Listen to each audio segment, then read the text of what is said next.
suffit. Le geste précis, les réflexes bien en place, ces pongistes, aussi souples que mobiles, prouvent qu'on peut performer à tout âge et quel que soit le degré de handicap. Rien n'y paraît ici, mais ces sportifs sont tous porteurs de la maladie de Parkinson et semblent balayer les symptômes d'un coup de raquette. Tu te mets dans une bulle, Et il faut oublier le reste, et garder cette bulle, une petite balle, une raquette. Et le plaisir de jouer fait le reste. Ils n'étaient que 5 en 2022. Ils sont désormais 35 joueurs et joueuses dans cette section du club de la Tronche-Mélan-Grenoble pour profiter d'une activité ludique, accessible et bénéfique. À la fois, c'est une thérapie pour le physique, mais il est évident aussi que les gens viennent pour, dans un contexte social, de rencontrer d'autres personnes qui souffrent de la même maladie, partager un moment agréable et convivial. On écarte un petit peu les pieds et on met la balle sur la table, c'est parti. J'essaie de les considérer comme tout le monde, donc j'essaie de faire en sorte qu'ils se surpassent dans l'activité, les mettre dans une mobilité réduite mais quand même. Déjà, ils n'ont pas tous le même degré d'handicap par rapport à Parkinsonien. Il y en a qui sont beaucoup plus raides, il y en a qui ont de la spasticité qui est importante, il y en a qui ont de la raideur. Donc effectivement, on a des chutes de temps en temps, effectivement. Ils sont intéressés par le sport santé, mais aussi par la performance.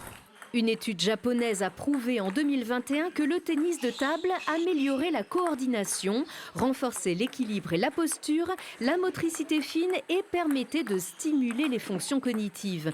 Avec patience et persévérance, les malades ressentent les effets de ce sport comme ceux d'un médicament.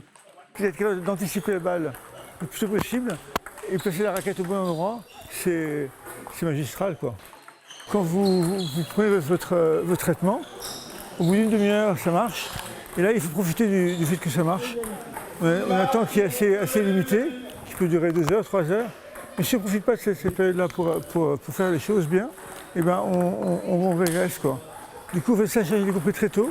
Et du coup, quand on profite de la fenêtre où on est bien à cause des médicaments, si on fait du sport, ben là, on récupère vraiment une forme physique comparable à celle de quelqu'un qui va bien, quoi.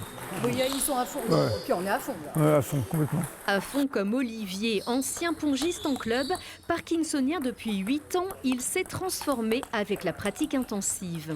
Le fait d'avoir la maladie de Parkinson, de lire toutes ces études scientifiques sur le ping, eh ben, j'ai repris de manière intensive. Ouais. C'est moins de ralentissement des mouvements, c'est plus de vigilance, c'est vraiment moins de ralentissement des mouvements et moins de fatigue. Et plus de récompenses mises à mal par la maladie qui détruit les neurones sécrétant la dopamine. Le ping Parkinson trace une boucle vertueuse avec une gratification inespérée, la beauté du geste.